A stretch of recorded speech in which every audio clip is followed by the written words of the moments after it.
You have a priority in your life. Maybe you're the only person who knows what it is, but you have a priority in your life. And the question is this: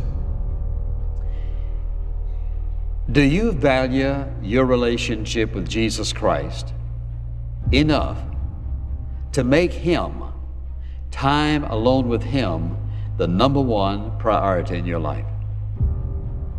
Is He that valuable to you? Is He that important to you?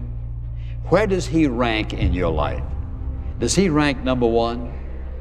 Is He number two, number three, number four, number five? Is He down so far in the list on your time, your energies, your interest, your love, your devotion, that you can't figure out exactly where He fits? Where is Jesus in your priority list? Number one priority in our life is our time we spend alone with Him. Now I want you to listen very, very carefully. The most important thing in your life and my life today, tomorrow, next month, next year, every year till the moment we die, is our personal, intimate relationship with Him, with Christ. The number one priority in our life is to be that time we spend alone with Him. Now watch this. It isn't because we just need Him. He wants us. He desires our love, and He desires to spend time alone with us.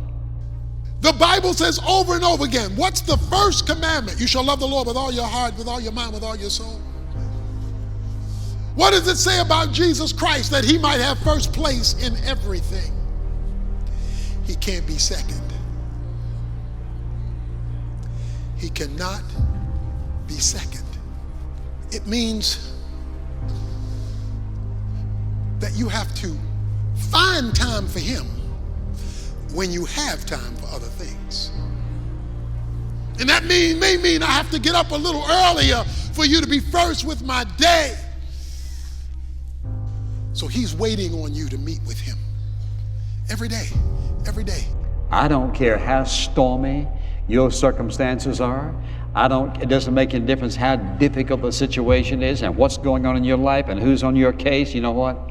When you get along with Him, it is absolutely amazing how He can quieten your spirit, shut out everything else in the world, and it's just you and Him. That will quieten your spirit. You see, so many people's God is so confined.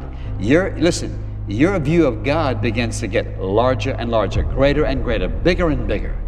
When you begin to see how He begins to work in your life and how He is working situations and circumstances in the future that you can't even figure out. And you come to that point in your life or that time or that decision, and you see how God has worked out every single detail already. Now, we don't know what tomorrow holds. None of us do. And so we can't predict the future, and we can't make decisions today that affect the future. And so we have to make decisions today that affect today. And so we have to trust God for tomorrow. And so we don't know when the storms are coming, when the floods are coming. But here's what I know for certain. When you and I spend time with Him, you see, He says He's like a refuge. He's like a fortress. He's like a rock upon which we stand. He's our hiding place.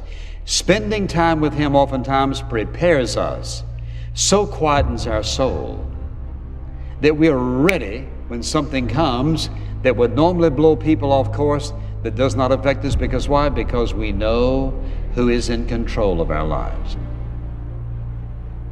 Is Jesus first? Now watch this.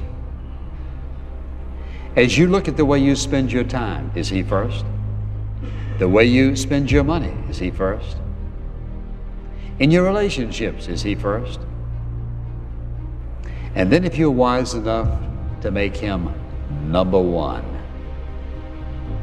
in relationship and every other aspect of your life, you watch God transform you in a way that you would never begin to imagine. One thing I know for certain, you never lose making Him number one.